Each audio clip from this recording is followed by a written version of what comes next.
بسم اللہ الرحمن الرحیم۔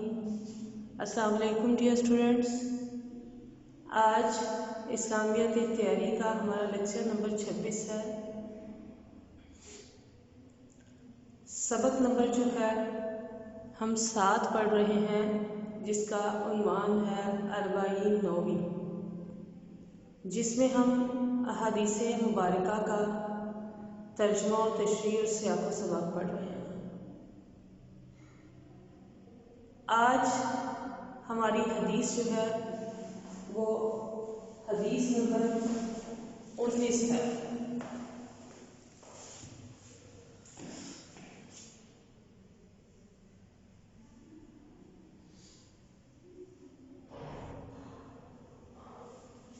حدیث نمبر 19 جو ہے وہ آج ہم پڑھیں گے، جس کا عنوان ہے مختار کل صرف اللہ تعالیٰ۔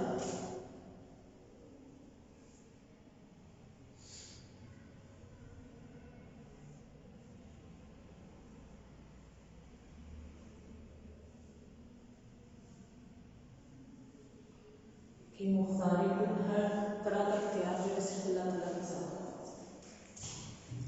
پہلے ہم لفظی اور بامخابرہ ترجمہ اس کا پڑھیں گے،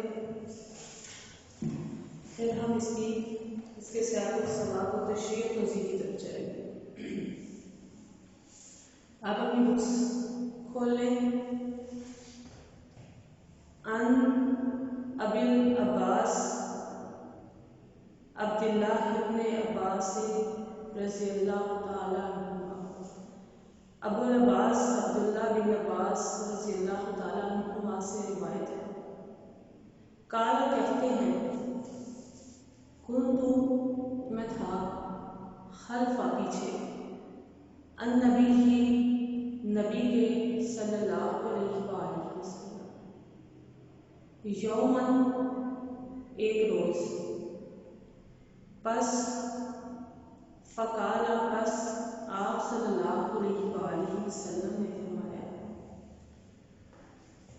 یا غلام، اے لڑکے، انی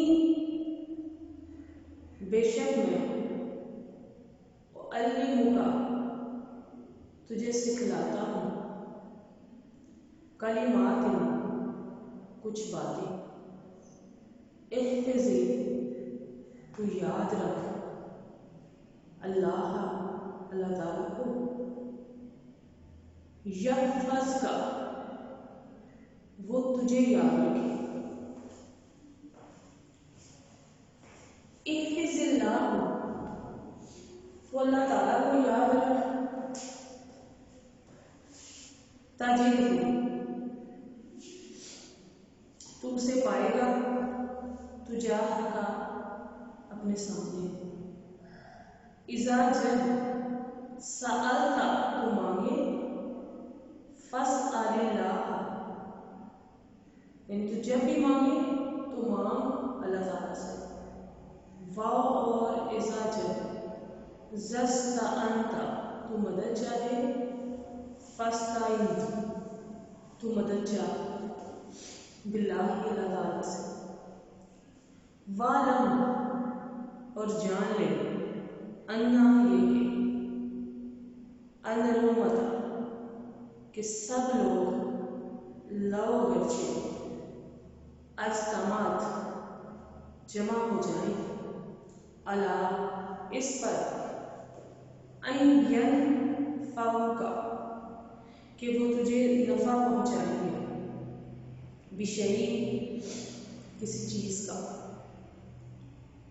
لم نہیں، ینفعوک تجھے نفع پہنچائیں گے، الا مگر، بشیء اسی چیز کا، قد کے تحقیق، کتبہ اللہ نے، لگا تیرے لیے، وَإِن اور اگر، نجتمعوا وہ جمع ہو جائیں، علی پر، ان یضروک وہ تجھے نقصان پہنچائیں گے، بشیء کسی چیز کا، لم نہیں، یضروک تجھے نقصان پہنچائیں گے،